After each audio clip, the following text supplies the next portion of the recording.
Good morning students, welcome to shortcut. आज हम शुरू करेंगे मैथमेटिक्स का चैप्टर नंबर 14 स्टैटिस्टिक्स, जिसकी फर्स्ट एक्सरसाइज जो है 14.1। इस वीडियो में हम इस एक्सरसाइज को कंप्लीट करेंगे। तो जैसा कि आपने देखा होगा, ये एक्सरसाइज जो है इस चैप्टर के अंदर हमें तीन चीज़ें फाइंड करनी होंगी, मीन, मोड और मीडियन। तो यहाँ पर जो भी आंकड़े दिए जाते हैं, जो भी ग्राफ वगैरह, जो भी चार्ट दिया जाता है आपके सामने, इसका मीन, मोड और मीडियन हमें फाइंड करना होगा इस चैप्टर के अंदर, जिसके अलग अलग फार्मूलाज यहाँ पर दिए गए हैं। काफ़ी कंफ्यूजिंग है यहाँ पर चैप्टर, क्योंकि एक ही चीज़ को निकालने के लिए अलग अलग फार्मूलाज का यूज़ किया गया है। So don't get panic. हम यहाँ पर जानेंगे कि वहाँ पर अलग अलग फार्मूलाज का उपयोग क्यों किया गया है, और हम उस फार्मूला को इतने आसान तरीके से समझ लेंगे कि आपको पता भी नहीं लगेगा कब चैप्टर आपको क्लियर हो गया। तो चलिए देखते हैं फर्स्ट क्वेश्चन। हमारा फर्स्ट सम जो है, a survey was conducted by a group of students as a part of their environment awareness program, in which they collected the following data regarding the number of plants in 20 houses in a locality. What is the mean number of plants per house? अब एक survey conduct किया, बच्चों के द्वारा किया गया, उसमें से 20 घर जो थे एक लोकेलिटी के अंदर, उनके मतलब कितने घरों के आगे कितने पेड़ थे, ये फाइंड आउट किया गया। तो जैसे कि आप जानते हैं, यहाँ पर नंबर ऑफ़ प्लांट्स बताए गए हैं 0 से 2, यानी कि 0 से लेकर 2 प्लांट्स हैं कितने घरों के सामने, एक घर के सामने। 2 से 4 प्लांट्स वाले यहाँ पर 2 घर थे।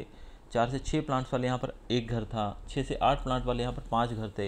यानी कि नंबर ऑफ़ हाउसेज कितने बताए गए, 20। आप यहाँ पर देखिए 2 3 4 5 9 9 6 15 और 5 20। तो टोटल घर कितने यहाँ पर बताए गए, 20। और इनके घरों के सामने कितने कितने पेड़ थे वो बताए गए हैं। तो यहाँ पर हम इसको कैसे फाइंड करना है वो हम देखते हैं अभी। तो सबसे पहले जैसे कि आप देख रहे हैं यहाँ पर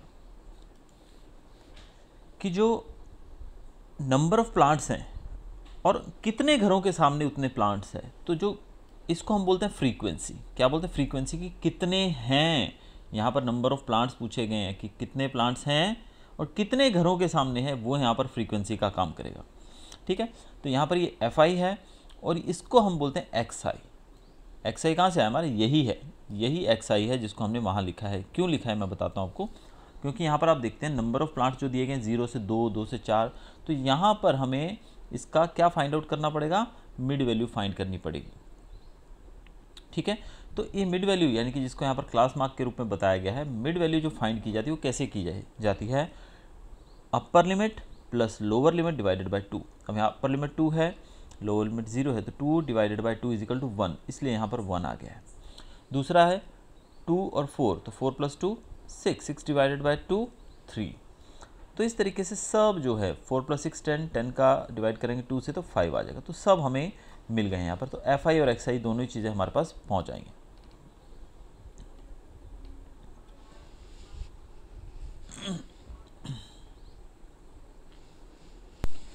तो यहाँ पर हम देखने जा रहे हैं मिड वैल्यू फाइंड करनी है। तो मिड वैल्यू कैसे फाइंड करनी है, lower limit plus upper limit divided by 2। तो सब जगह पर आपको यहाँ पर लोअर जो मिड वैल्यू है इसकी मिल जाएगी, जिसको हम यहाँ पर XI से डिनोट करेंगे, और ये है हमारा FI। तो FI और XI हमें मिल गया। अब क्या करेंगे हम, FI इंटू XI एक कॉलम बनाएंगे जिसमें FI इंटू XI, तो 1 इंटू 1 1, 2 इंटू 3, यानी कि इन दोनों को हम मल्टीप्लाई करेंगे, दोनों कॉलम्स को। 2 3 6, 5 1 5, 5 7 35। तो यहाँ पर जो आपकी वैल्यूज़ हैं इस तरीके से आ जाएंगी। सब आंसर्स आपको मिल गए। अब हमें क्या करना है, हमें FI और XI को प्लस करना है, FI XI यानी कि ये कॉलम। तो इसको जब आप ऐड करोगे तो you will get the answer here 162। और यहाँ पर जो हमारा FI है वो तो 20 ऑलरेडी है, हमें पता भी है। तो अब हम फार्मूला पुट करेंगे इसका फार्मूला क्या रहता है, mean is equal to FI XI sigma FI XI upon sigma FI। अब ऊपर हमने FI XI कॉलम का कितना टोटल लिया था 162, और नीचे हमारा FI कितना था 20। तो जब इसको डिवाइड करेंगे तो you will get the answer 8.1। So the number of mean number of plants पर हाउस इज 8.1। तो ये मीन आ गया हमारे पास। तो यहाँ पर जो मेथड ये यूज़ किया गया, कौन सा मेथड है ये, डायरेक्ट मेथड। तो डायरेक्ट मेथड क्यों यूज़ किया गया है, इसका रीज़न ये है, आपने देखा ना आगे अलग अलग तरह के मेथड्स यूज़ किए गए हैं। तो इसका डायरेक्ट मेथड यूज़ करने का मतलब है बिकॉज यहाँ पर FI और XI की वैल्यूज़ जो हैं वो कैसी हैं, काफ़ी स्मॉल हैं। आप देख सकते हैं ना यहाँ पर क्या वैल्यूज़ हैं, कोई ज़्यादा नहीं है। देखिए 54 तक हाईएस्ट वैल्यू यहाँ पर 54 गई है, बाकी सब इससे कम रही है। तो इसलिए हमने इस तरीके से इसको किया है। तो ये हमारा पहला सम है। तो अब आप सोचेंगे कि ये तो बहुत ईजी लग रहा है। अब अगर ये ईजी लग रहा है तो बाकी सम्स के अंदर एफ आई एक्स आई की जगह कहीं पर डी आई फाइंड किया गया है, यू आई फाइंड किया गया, तो ये क्या है, तो इसको हम आगे समझते हैं। चलिए अब सेकंड सम हम यहाँ पर लेते हैं। ये चीज़ आपको याद रखनी है कि फर्स्ट सम के अंदर हमने डायरेक्ट मेथड इसलिए यूज़ किया है क्योंकि एक्स आई और एफ आई की वैल्यूज़ काफ़ी स्मॉल है। दूसरा सम देखते हैं।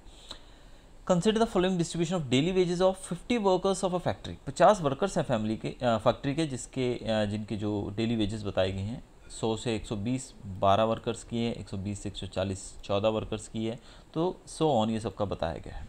अब हमें फाइंड क्या करना है, mean daily wages of the work of the factory by using an appropriate method. अब यहाँ पर अप्रोप्रिएट मेथड बोला गया है, तो चलिए देख लेते हैं इसको। तो सबसे पहले तो जैसे कि हमने देखा कि जो 100 और 120 है तो इसका मीन वो निकालना पड़ेगा हमें, मिड वैल्यू। तो क्लास साइज जो है वो यहाँ पर देख लेते हैं हम। सबसे पहले ये देखिए आ गए हम अपने टेबल पे। तो यहाँ पर आपने देखिए 100 से 120, 120 से 100, ये सारा कुछ आप नोट कर दीजिए पहले। फिर नंबर ऑफ़ वर्कर्स जो है वो एफ आई रहेगा हमारा, कितने वर्कर्स को इतना मिल रहा है, तो ये हमने नंबर्स लिख दिए। अब एक्स आई क्या है हमारा, मिड वैल्यू मैंने बताया था आपको कैसे फाइंड करना है, upper limit plus lower limit divided by 2, यानी कि 120 plus 100 is equal to 220, 220 divided by 2 is equal to 110, 110। तो ये आ गया हमारा। वैसे ही यहाँ पर ये 240 डिवाइडेड बाय 360 डिवाइडेड बाय 2 130 हो गए, और इसी तरीके से सारे आपके जो वैल्यूज़ आपके सामने आ गए। ठीक है, अब ये एक्स आई मिल गया और ये एफ आई है हमारे पास। अगर हम अभी पिछले समय हमने क्या किया था, एफ आई इंटू एक्स आई किया था, तो एफ आई इंटू एक्स आई किया था, राइट। तो चलिए मैं उसी तरीके से एक बार करके देखते हैं हम लोग एफ आई एक्स आई के तरीके से फटाफट से, तो क्या ये हो पाता है समय या नहीं। चलिए एफ आई एक्स आई में हमने क्या किया था, इन दोनों को मल्टीप्लाई किया था, तो हम इसको फिर से मल्टीप्लाई करके देखते हैं। 12 इंटू 110, तो ये सम मैंने पूरा यहाँ पर सॉल्व कर दिया। आप देख सकते हैं यहाँ पर हमने एफ आई निकाल लिया, एक्स आई मिल गया हमको। अब 12 इंटू 10 करेंगे तो हमारा आएगा 1320, 14 into 130 is equal to 1820, 8 into 150 is equal to 1200, 6 into 170 is equal to 1020 and 10 into 190 is equal to 1900। अब हम क्या करते हैं, एफ आई एक्स आई वाले कॉलम को ऐड करते हैं, तो ये आ गया हमारा 7260। तो यानी कि ये कॉलम हमारा मिल गया हमको 7260। चलिए हमने निकाल लिया। और एफ आई हमारा क्या है यहाँ पर 50 है, तो फॉर्मूला हमारा क्या रहता है, sigma F I x I divided by sigma F I. तो 7260 डिवाइडेड बाय 50, हमारा आंसर आएगा 145.7। और यहाँ पर क्या आंसर निकाला है इन्होंने, ये भी सेम निकाला 145.2, राइट। सॉरी यहाँ पर 145.2 आंसर आएगा, सॉरी मिस्टेक कर गया मैं, गलती से 2 आएगा, 145.2। ठीक है, तो अब आप देखिए यहाँ भी आंसर सेम आ रहा है इस मेथड से, और इन्होंने क्या किया है भाई, इन्होंने यहाँ पर डी आई फाइंड किया है, फिर यू आई फाइंड किया है। अरे भाई जब सीधा निकल रहा है तो इसको करने की क्या ज़रूरत है, क्यों हमें कंफ्यूज कर रहे हो सर, कि इतने क्यों फार्मूलाज दिए गए हैं। अब एक्चुअल में क्या है, इसके पीछे एक रीज़न है। अब रीज़न क्या है वो मैं आपको यहाँ पर समझाता हूँ। तो देखिए यहाँ पर हमने क्या किया, हमने सिंपल मेथड लिया, 12 इंटू 110 किया, ये सब किया, एफ आई एक्स आई निकाल लिया और फिर divided by sigma F I किया। लेकिन यहाँ पर जो प्रॉब्लम आएगी हमको, क्या प्रॉब्लम आएगी कि जो इतना बड़ा सम है, यानी कि जो यहाँ पर कैलकुलेशन, ये तो कॉमन, ये तो 5 ही हमारे पास इसमें नंबर्स दिए गए हैं, 5 ही बताए गए हैं, बाकी अगर ज़्यादा हो तो यहाँ पर मिस्टेक होने की गुंजाइश ज़्यादा रहती है। अंडरस्टूड। यहाँ पर क्या हो सकता है, गलती हो सकती है। अगर आपने एक वर्ड भी आगे पीछे कर दिया तो आपका आंसर रॉन्ग हो जाएगा और पूरा सम गलत हो जाएगा। ठीक है, अब हर एक बच्चा जो है इतनी कैलकुलेशन में परफेक्शन नहीं ला पाएगा, मे बी, तो हो सकता है आप बहुत ध्यान से करो तो हो भी जाए, तो जैसे मैंने आपके सामने करके रख दिया, तो ऐसे भी हो सकता है। अब आप बोलेंगे कि सर ये फार्मूला आप वाला हमको आसान लग रहा है जो आपने पहले बताया, तो इस तरीके से हम कर सकते हैं, लेकिन ये फार्मूला क्यों दिया गया है ये भी हमारे लिए डिस्कस करना बहुत ज़रूरी है, क्योंकि हम इस चैप्टर में जानेंगे कि ये क्यों यूज़ किया गया है और कभी ज़रूरत पड़ने पे हम बड़ी कैलकुलेशंस को सॉल्व करने के लिए हम इनका उपयोग कर सकते हैं। तो सबसे पहले इसको हम डिस्कस करेंगे कि जब भी कोई मीन या मोड या मीन निकालते हैं हम लोग, तो सपोज़ मीन के अंदर, यानी कि जो भी डिजिट है उसके अंदर, मीन के अंदर अगर हमने कोई कुछ ऐड किया, समझो कि हमारा यहाँ पर जो मीन था वो था 145.2, तो अगर इसमें हम 5 ऐड कर देते तो हमारा आंसर आता 150.2। ठीक है, वो कब आता पता है, जब हम हर एक वैल्यू के अंदर 5 ऐड कर देते, समझ रहे हैं आप, अगर ये सब वैल्यूज़ जो हैं एक्साइज की, इसके अंदर मैं सब जगह 5 ऐड कर देता तो हमारा जो मीन आता वो भी 5 ज़्यादा आता। और अगर मैं सब वैल्यूज़ में से 5 यहाँ पर मैं m लिख रहा हूँ, m की जगह मैं v कर दूँ तो बेटर रहेगा। v क्या है यहाँ पर, वैल्यूज़, यानी कि जितनी भी वैल्यूज़ दी गई हैं अगर उनमें 5 ऐड करता जा रहा हूँ सब वैल्यूज़ में, तो मेरा आंसर जो मीन आएगा वो भी 5 ज़्यादा आएगा। यानी कि 145 था तो 145.2 था जो, वो भी उसमें 5 बढ़कर आएगा, यानी कि 150.2 हो जाएगा। वैसे ही अगर मैं हर जगह 5 माइनस कर दूं, किस में से, हर एक वैल्यू में से 5 माइनस कर दूं, तो क्या होगा, तो भी मेरा आंसर जो है, मीन क्या है मेरा 145.2 है, तो उसमें से 5 माइनस हो जाएंगे, यानी कि मेरा आंसर आएगा 140.2। अगर मैं इसको किसी भी नंबर से डिवाइड करता हूँ, सपोज मैं इसको 2 से डिवाइड करता हूँ, तो यहाँ पर मेरा मीन आंसर आएगा वो भी डिवाइडेड बाय 2 करने पे ही आएगा, जो भी आएगा। और अगर मैं इसको मल्टीप्लाई कर देता हूँ किसी भी नंबर से, तो जो मेरा आंसर आएगा वो भी मीन जो है वो 2 से मल्टीप्लाई हो के आएगा। तो कहने का मतलब यहाँ पर ये है कि अगर हम पूरी वैल्यू के अंदर, पूरे सम के अंदर अगर हम कुछ ऐड करते हैं, कुछ उसमें से सब्ट्रैक्ट करते हैं, तो वो चीज़ हमारे मीन के अंदर उतना ही लास्ट में अगर जोड़ दिया जाए तो हमारा मीन वही रहेगा। अब इसको मैं आपको इस एग्जांपल के द्वारा समझाता हूँ। बस आपको ये चीज़ ध्यान रखनी है कि उसमें जो भी ऐड किया जाएगा या कुछ भी कम किया जाएगा तो उससे उस सम के ऊपर, उसके मीन के ऊपर कोई भी प्रभाव नहीं पड़ता है। Mean will be same only. कैसे, ये हम यहाँ देखते हैं। तो चलिए, हमने देखा यहाँ पर एफ आई निकाल लिया आपने, ठीक है। एक्स आई हमारे पास है, एक्स आई हमने कैसे निकाला यहाँ पर, ये दिया हुआ मेरे ख्याल से, इसका मिड वैल्यू निकाला है 110, ठीक है। अब आप बोलेंगे यहाँ पर डी आई निकाला गया सर, डी आई कैसे निकाला। अब डी आई देखिए, एक्स आई माइनस 150 किया गया। अब इनमें से कोई भी एक वैल्यू को आप सिलेक्ट कर लीजिए। सब समझो हमने बीच वाला, मोस्टली तो मिड वैल्यू लिया जाता है, तो जो बीच वाला वैल्यू है वो ले लेना चाहिए। अगर 6 नंबर्स हैं यहाँ पर तो फिर थर्ड या फोर्थ आप ले सकते हो, लेकिन यहाँ पर 5 ही वैल्यूज है तो मैंने मिड वैल्यू ली इसकी 150, ठीक है। तो यहाँ पर डी आई निकालने का क्या फॉर्मूला है, d i is equal to x i minus 150। X i कौन सा है, ये है हमारा एक्स आई का कॉलम, ठीक है। इसमें से मिड वैल्यू हमने ले ली, ठीक है। तो एक्स आई माइनस 150, एक्स आई हमारे पास है 110, 110 में से 150 माइनस करेंगे तो बचेगा -40, तो हमारा पहला नंबर आ गया। वैसे ही दूसरा निकालेंगे, 130 माइनस 150 इजिकल टू -20, ये आ गया -20। फिर 150 माइनस 150 इजिकल टू 0, फिर 170 माइनस 150 इजिकल टू 20 एंड 190 है आगे, तो 190 माइनस 150 इजिकल टू 40। तो ये जो नया आपको जो मिला है कॉलम, ये अब हम इसकी जगह यूज़ करेंगे। एक्स आई की जगह पे हम कौन सा कॉलम यूज़ करेंगे, ये वाला कॉलम यूज़ करेंगे। समझ रहे हैं आप। अब आप देखिए यहाँ पर कैलकुलेशंस में कितना फ़र्क पड़ जाएगा, क्योंकि अगर आप यहाँ पर 110 को 12 से मल्टीप्लाई करते हैं तो आपका आंसर इतना बड़ा जाता है, यानी कि कैलकुलेशन में काफ़ी मुश्किल हो सकती है। लेकिन हमने इसको थोड़ा सा अपनी बुद्धि से, अपनी समझदारी से कि हमने हर एक वैल्यू में से, आप देखिए एक्स आई में से हर बार 150 माइनस किया गया है, यानी कि इसके हर वैल्यू में से 150 को माइनस किया हमने, तो हमारी इक्वेशन थोड़ी अच्छी हो गई। तो वैसे ही हम मीन जब निकालेंगे तो मीन निकालते वक्त फॉर्मूला के अंदर हम -150 कर देंगे तो हमारे मीन में कोई अंतर नहीं पड़ेगा, कोई डिफरेंस नहीं आएगा। लेकिन अभी मेरे ख्याल से 12 इंटू 40 और 10 इंटू 40 ये भी काफ़ी बड़ी इक्वेशन है। इसको और भी छोटा करने के लिए हमने क्या किया, यहाँ पर इक्वेशन को सिंपल करने के लिए यू आई निकाल लिया। क्या निकाल लिया, यू आई। यू आई का फॉर्मूला क्या दिया गया है, डी आई अपॉन 20। 20 क्यों लिया हमने, 20 इनमें से आप कोई भी ले सकते हैं। देखिए ये सब 20 के टेबल में आते हैं, तो हमने एक 20 ले लिया, ये वाला, ठीक है। कोई भी 20 आपने मान लिया इसको रिड्यूस करने के लिए। तो D I U I is equal to D I upon 20, तो ये हमारा डी आई है। डी आई अपॉन 20 यानी कि ये रहा 20 हमारा, तो डी आई अपॉन 20 यानी कि -40 upon 20 is equal to -2, -20 upon 20 is equal to -1, -0 upon -20 is equal to 0 only, then 20 upon 20 is equal to 1, 40 upon 20 is equal to 2। तो अब यहाँ पर देखिए कितना ईजी हो गया। जो पहले आप इन दोनों को मल्टीप्लाई करने वाले थे, किन दोनों की बात कर रहा हूँ मैं, इन दोनों की, इन दोनों को मल्टीप्लाई करने वाले थे, तो ये इक्वेशन निकल रही थी हमारी काफ़ी बड़ा। फिर हमने 12 और 40 को मल्टीप्लाई करेंगे तो भी काफ़ी बड़ा हो रहा था।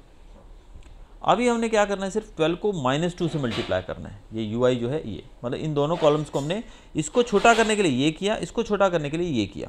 अब 12 2 ये तो बच्चा भी कर लेगा, देखिए 12 2 24 तो -24, 14 इंटू 1 -14, 8 इंटू 0 0, 6 इंटू 1 6, 10 इंटू 2 20। तो यहाँ पर हमारी जो इक्वेशन बनेगी क्या बनेगी, आप देख सकते हैं, बहुत ही ईजी हो गया हमारे यहाँ पर सम। देखिए तो यहाँ पर आप देखिए माइनस के 24 है, माइनस के 14 है, तो कितने हो गए, माइनस के 20 10 30 और 8 38, माइनस के 38 हो गए और प्लस के 26 हैं। तो 38 में से 26 गए, कितने बचे 12, तो माइनस के 12 बचेंगे हमारे पास, और इधर है 50। ठीक है, अब हमारे पास FI ये तो हमारा 50 तो आएगा ही नीचे, लेकिन यहाँ पर हमारा जो FI XI था, सिग्मा FI XI, यानी कि ये कॉलम जो था जो मैंने यहाँ पर कैलकुलेट किया 7260 वाला, उसकी जगह पे हमारे पास सिर्फ 12 आया, -12। तो हमारा वही सिंपल चीज़ -12/50 करेंगे, लेकिन हमने यहाँ पे काफ़ी चीज़ें बढ़ाई घटाई हैं, इस कारण से हम वो भी ऐड करेंगे।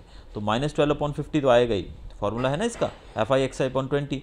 तो वैसे ही फॉर्मूला जो है यहाँ पर सिमिलर ही लगेगा, यानी कि -12/50। तो हमने क्या किया था फर्स्ट कॉलम के अंदर, यहाँ पर 150 माइनस किया था, हर एक इक्वेशन में से 150 माइनस किया था ना, तो वही चीज़ हम यहाँ पर भी लिखेंगे। 150 माइनस किया था, यानी कि हमने उसको माइनस किया था, तो वो ऐड करेंगे वापस उसमें।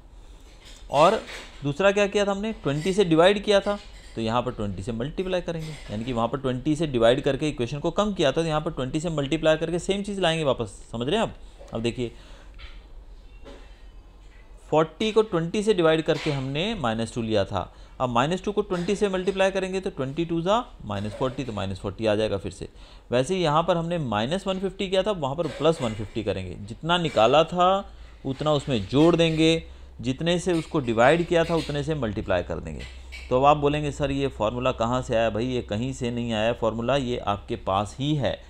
FI XI की जगह में हमने कर दिया सिग्मा FI UI, क्योंकि वो कॉलम UI वाला है, अपॉन सिग्मा FI।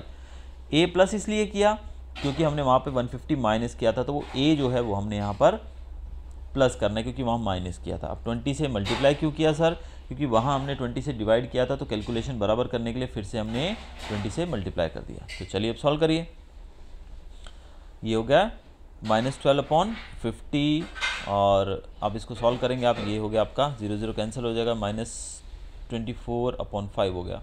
अब आप क्या करेंगे, यहाँ पर डिवाइड करिए इसको, 24 को 5 से, ये ध्यान रखना इसमें आपको डिवाइड करना है 5 को 24 से, तो आपका आंसर आएगा 4.8। 150 + 4.8 = 140, माइनस करना है इसमें से 145.2, तो ये आपका आंसर आ गया 145.2।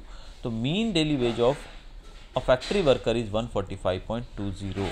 तो आप देख सकते हैं यहाँ पर इस सम के अंदर हमने कुछ खास नहीं किया है। आप यहाँ पर जो आंसर्स देख रहे हैं दोनों ही तरीके से सेम आ रहे हैं, बिल्कुल भी बदलाव नहीं है सम्स के अंदर, आंसर्स के अंदर। लेकिन हमें कैलकुलेशन सही हो, ये चीज़ ध्यान में रखनी है, इस कारण से हमने इसको रिड्यूस फॉर्म में लेकर गए। हाँ, अगर आप यहाँ तक 40 तक ले जाके इसको मल्टीप्लाई करके आंसर निकालना चाहते हैं तो ऐसे भी आंसर आएगा। देखिए आपने 110 वाले कॉलम को मैंने यहाँ सॉल्व किया है, आंसर सही आ रहा है। अब आप 12 को 40 से मल्टीप्लाई करेंगे, जो आंसर आएगा इस कॉलम को प्लस करके फिर 50 से डिवाइड करेंगे तो भी वही आंसर आएगा। अगर आप 12 को 2 से करके ले रहे हैं तो भी वही आंसर आ रहा है।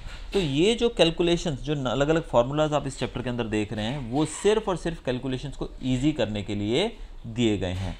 होप आपको क्लियर हो गया होगा कि इन फार्मूलाज को कैसे अप्लाई करना है। तो चलिए एक और सम करके देखते हैं। नेक्स्ट सम जो हमारा है थर्ड सम, इसमें देखिए अब the following distribution shows the daily pocket allowance of children of a locality. एक लोकेलिटी के अंदर the mean pocket allowance is 8। यहाँ पर मीन दिया गया है, ये चीज़ आपको रखनी है याद।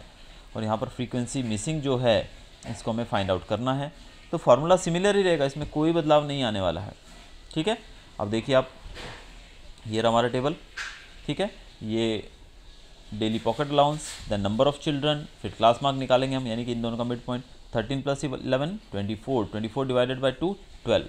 तो इस तरीके से आप इसका क्लास मार्क निकाल सकते हैं, मिड पॉइंट यानी कि, तो सबका मिड पॉइंट आ जाएगा। ये FI है, ये XI है। अब आप इनको मल्टीप्लाई करके डायरेक्ट भी कर सकते हैं, 12 × 7, 14 × 6, 16 × 9, 18 × 13। देखिए पर ये इक्वेशन थोड़ा बड़ा पड़ जाएगा, 18 × 13, तो हर एक मतलब मिस्टेक होने की चांसेस ज़्यादा रहते हैं, तो हम इसको रिड्यूस फॉर्म में ले सकते हैं।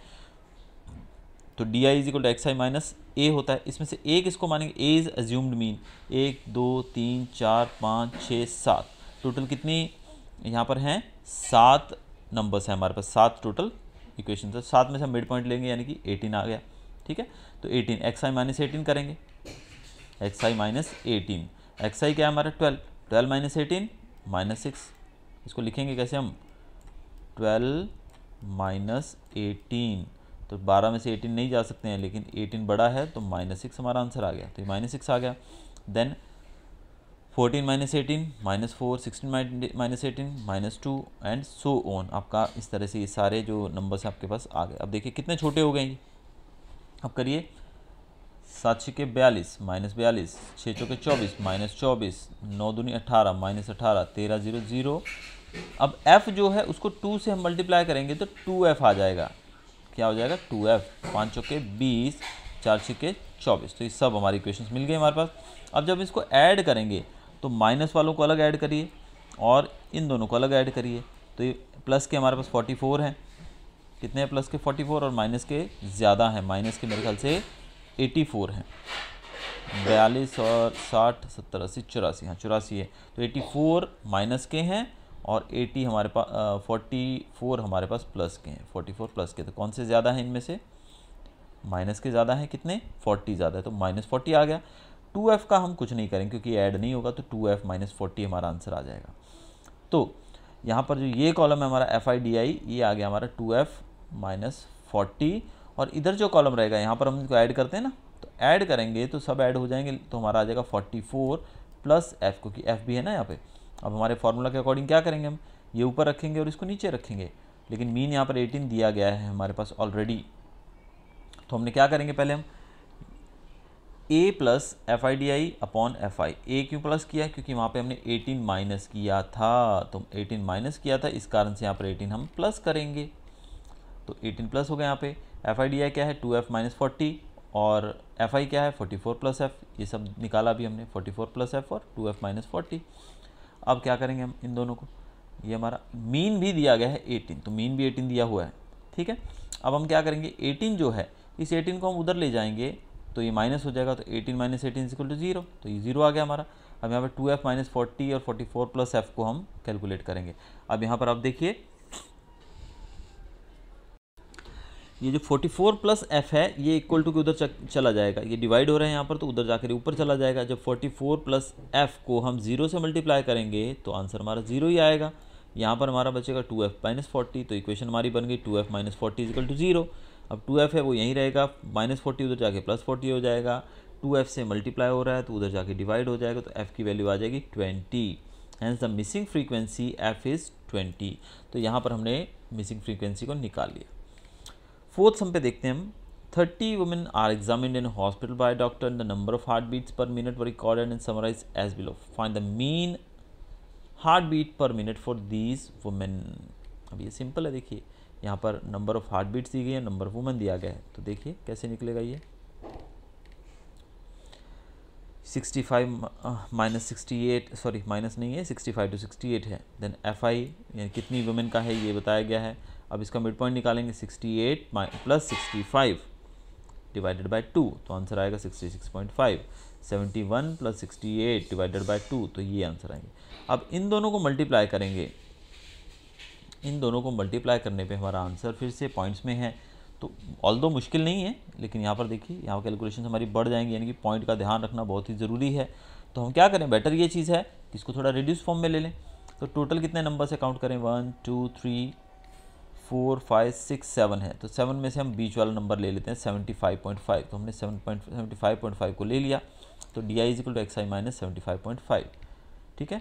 तो DI XI हमारा 66.5 है, तो 66.5 माइनस 75.5, तो हमारा आंसर आएगा 9, इट इज़ -9। वैसे ये दूसरे का आंसर आएगा -6। तो ये सब आपके आंसर्स आपके पास आ जाएंगे, ठीक है। अब आपके आंसर्स जो हैं ये सब आपके पास आ गए।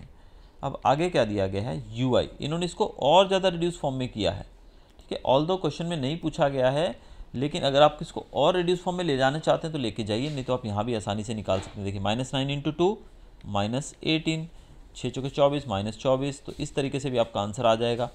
ठीक है। तो कोई ज़रूरी नहीं है यहाँ पर, क्योंकि क्वेश्चन के अंदर मेरे ख्याल से नहीं पूछा गया है, चूजिंग ए सुटेबल मेथड बोला गया है, तो आप इसको इसी कॉलम के साथ भी ख़त्म कर सकते हैं, यानी कि 9 को 2 से मल्टीप्लाई करिए तो 9 2 ज़ा 18, यानी कि माइनस का 18 हो गया यहाँ पे। दूसरा है हमारा 6 चौके 24 माइनस का 24 हो गया। तीसरे में हमने निकाला 3 3 9 माइनस का 9 हो गया।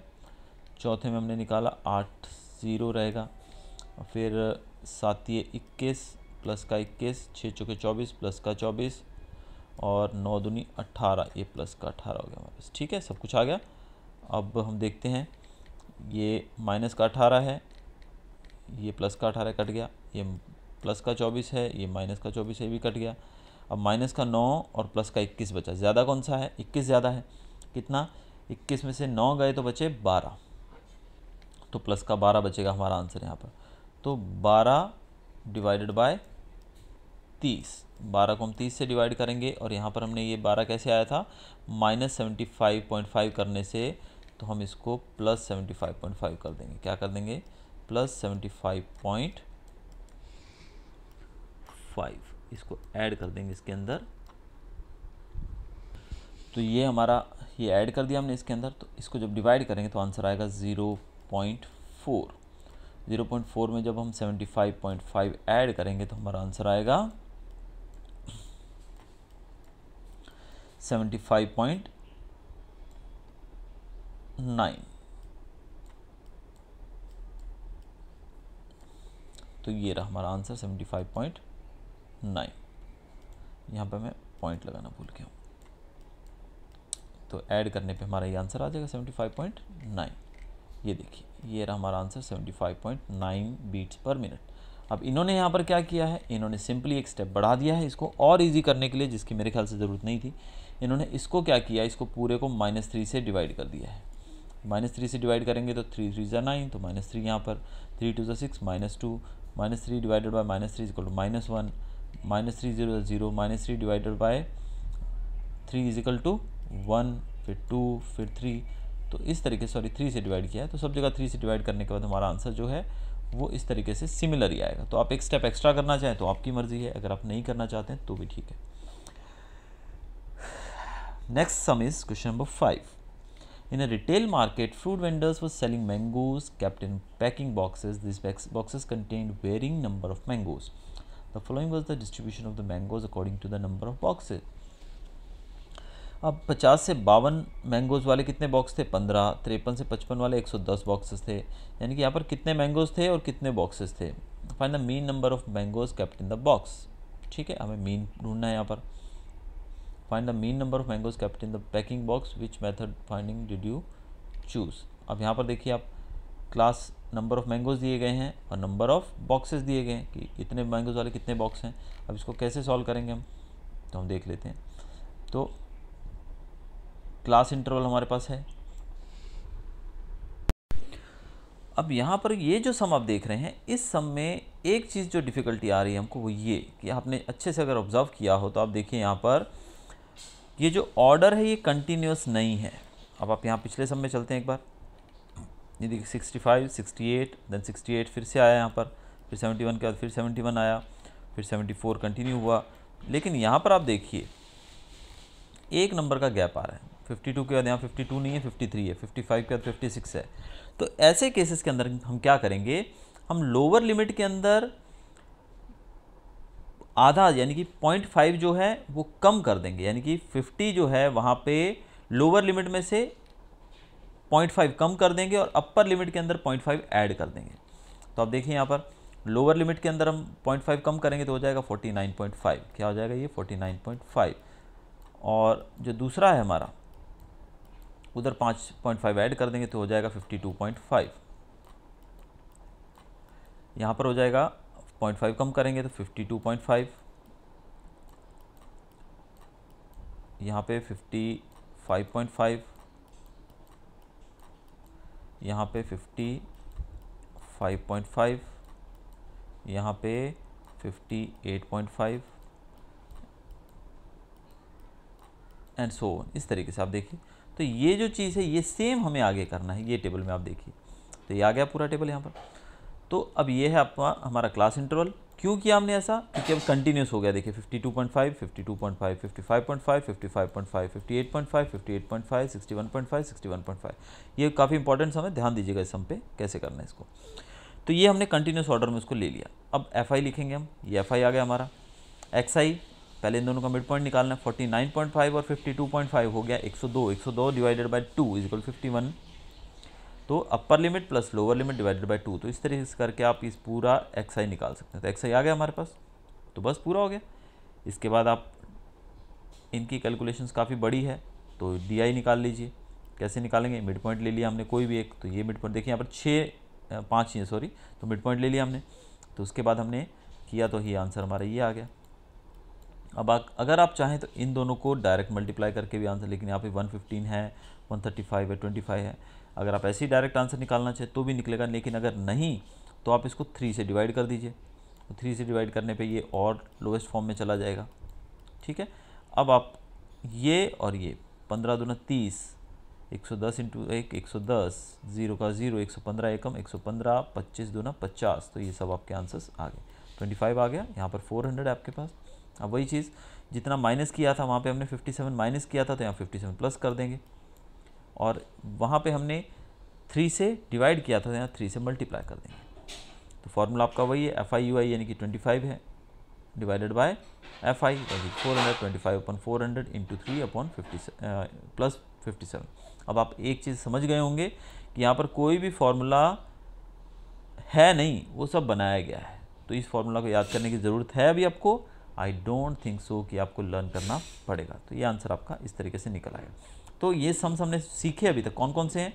एक तो मीन निकालते वक्त उसमें कुछ भी ऐड करो या सब्ट्रैक्ट करो या मल्टीप्लाई करो या डिवाइड करो, उससे कोई फ़र्क नहीं आता है, उतना ही मीन हमारा कम ज़्यादा हो जाता है। अगर लास्ट में हम उतना जितना निकाला था उतना वापस डाल दें, जितना डाला था उतना वापस ले लें, या फिर जितना डिवाइड किया था उतना उसको मल्टीप्लाई कर दें, जितना मल्टीप्लाई किया था उतना उसको उतने से उसको डिवाइड कर दें, तो हमारे आंसर में कोई फ़र्क नहीं आएगा। ये चीज़ हमने सीखी। और दूसरा, इस सम के अंदर खासकर हमें सीखने को मिला कि अगर वो जो ऑर्डर में नहीं है, यानी कि कंटिन्यूस ऑर्डर में नहीं है हमारा ग्राफ, तो हम उसको कैसे, लोएस्ट जो रहती है लोअर टर्म उसमें से 5.5 माइनस करना है और अपर टर्म के अंदर 0.5 ऐड करना है। तो यहाँ पर मीन हमारा निकल गया है।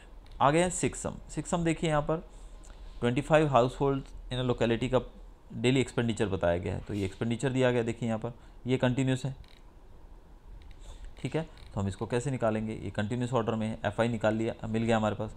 अब इनका मिड पॉइंट निकालेंगे तो 150 और 250 हो गया, 250 divided by 2 is equal to 125।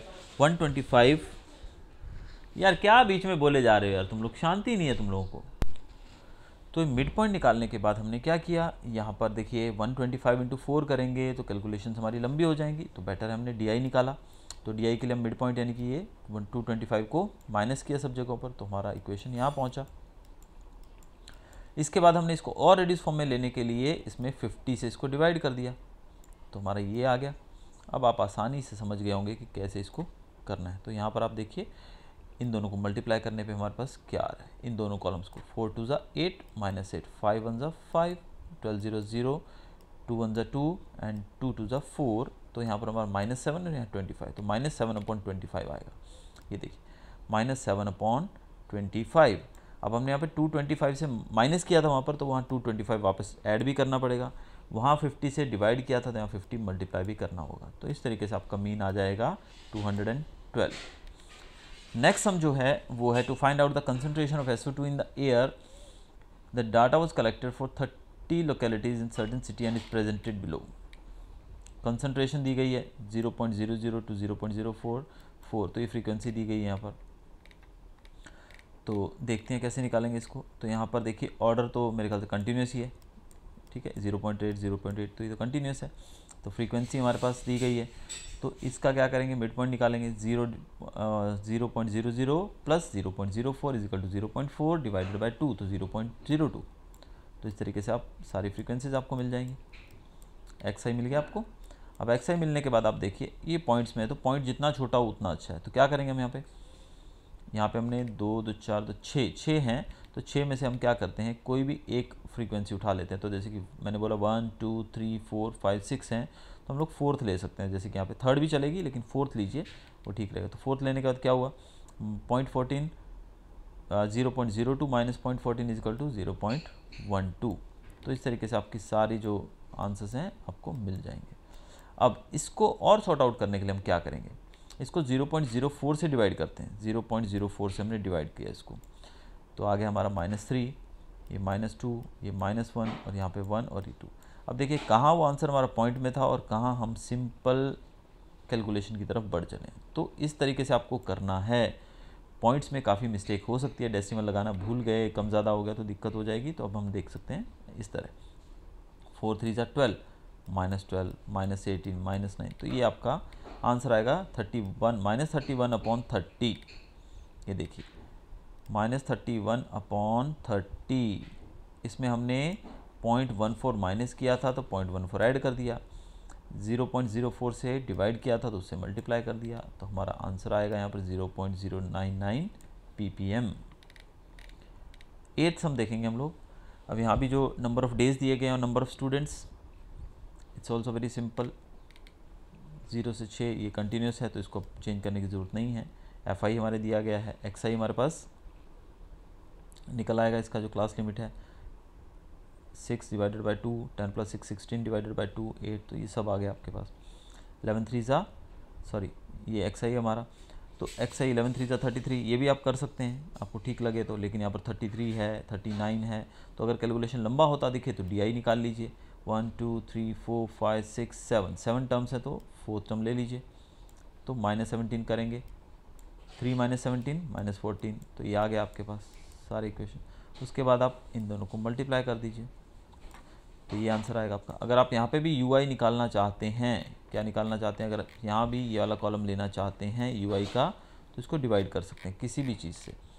तो डिवाइड करने की बात करें तो आप किसी भी नंबर से डिवाइड कर सकते हैं, लेकिन यहाँ पर कोई ऐसा नंबर नहीं रहेगा जिससे ये सब डिवाइड हो जाएँ। आप देख सकते हैं यहाँ पर 2 के टेबल में सब नहीं आते हैं। अगर कोई और टेबल लेंगे आप तो भी ये डिवाइड नहीं होगा, इस कारण से इसको डिवाइड नहीं किया है। अदरवाइज़ इसको भी रिड्यूस फॉर्म में किया जा सकता था, जैसे हमने पिछले सम में देखा। आप देख सकते हैं ना यहाँ पे 0.4 से इसको डिवाइड किया गया था इन सब को, क्योंकि ये सब 4 से डिवाइड होने वाले थे, लेकिन यहाँ पर ये सब 2 3 से डिवाइड होने वाले नहीं है, इस कारण से इसको आगे डिवाइड नहीं किया गया। ठीक है, अब यहाँ पर हमारा जब हम कैलकुलेशन करेंगे थोड़ा सा बड़ा हो जाएगा, लेकिन 181 -181 डिवाइडेड बाई 40। तो देखिए 181 डिवाइडेड बाई 40, 17 को ऐड करना है इसमें, तो यहाँ पर 17 ऐड करेंगे तो हमारा आंसर जो आएगा हमारे पास 12.48 डेज आएगा। चलिए लास्ट सम की तरफ चलते हैं अभी इस एक्सरसाइज का। The following table gives the literacy rate of 35 cities, find the mean literacy rate. 45 to 55, 55 to 65, 65 to 75 ये सब दिया गया है। नंबर ऑफ सिटीज़ भी दी गई है। 45 to 55 फ्रीक्वेंसी है 3, 45 और 55 कितना हुआ 100, 100 डिवाइडेड बाई 2 50, 65 और 55 120, 120 डिवाइडेड बाई 2 60। तो ये क्लास आ गई, क्लास लिमिट आ गई इसकी। अब इन दोनों को आप मल्टीप्लाई करेंगे तो आपका आंसर बड़ा हो जाएगा, तो बेटर हम इसको DI में ले लेते हैं। तो A मानेंगे हम 70, क्योंकि मिडिल वैल्यू को लेंगे तो हमारी ये वैल्यूज़ आ जाएंगी जब हम -70 करेंगे सब जगह पर। तो इसके बाद ये जो सब वैल्यूज़ आप देख सकते हैं 10 से डिवाइड हो सकती हैं सब, तो हमने 10 से इसको डिवाइड कर दिया, 10 से डिवाइड हो सकती हैं। तो ये -2 -1 0 1 2। अब आप मल्टीप्लाई करिए, 2 3 ज़ा 6, -6 -10 ये सब आ गया, तो -2/35 रहेगा। तो -2/35 plus 70 and multiply by 10, plus 70 and multiply by 10। अब कैसे करेंगे इसको, ये तो अब छोड़ दीजिए। इसके बाद 10 2 ज़ा 20/35, ये माइनस है इसलिए ब्रैकेट खुलते ही माइनस हो जाएगा। 10 2 ज़ा 20, 20/35, 70 - 20/35। 20/35 को आप डिवाइड करोगे तो आंसर आएगा। अब इस ऐसे सम्स में क्या करना है हमको, पहले इन दोनों को डिवाइड करना है। 20 डिवाइडेड बाय 35 कैसे करेंगे, यहाँ पर 20 ऊपर है और 35 नीचे है। ठीक है, सॉरी हम इसको पहले रिड्यूस फॉर्म में ले लेते हैं, 5 के टेबल में दोनों आते हैं। तो क्या होगा यहाँ पे 20 डिवाइडेड बाय 35, तो 5 के टेबल से देखिए 5 4 ज़ा 20, 5 7 ज़ा 35, तो 4/7 हो गया। और 4 डिवाइडेड बाय 7 करके देखिए, पॉइंट आ गया पहले ही, तो ये 40 हो गया, तो 7 5 35, 5 ज़ा 35 बचा 5, 0 लगा, 7 7 ज़ा 49 बचा 1, तो हमारा 0.57 आंसर आ गया। तो 0.57 आपका आ गया है। अब 70 में से 0.57 को माइनस करिए तो आएगा 69.43। तो इस तरीके से इसकी फर्स्ट एक्सरसाइज आप सॉल्व कर सकते हैं। Hope you enjoyed the video. Second video का जो लिंक है आपको इसी वीडियो के डिस्क्रिप्शन में मिलेगा, तो आप वहाँ से इसको सेकेंड एक्सरसाइज को भी देख सकते हैं। Hope you enjoyed the video. अगर आपने मेरा चैनल सब्सक्राइब नहीं किया है तो सब्सक्राइब कीजिएगा और बेल आइकन दबाना मत भूलिएगा ताकि आने वाले वीडियोज़ की जानकारी आपको मिलती रहे। Till then goodbye, have a nice day, thanks for watching.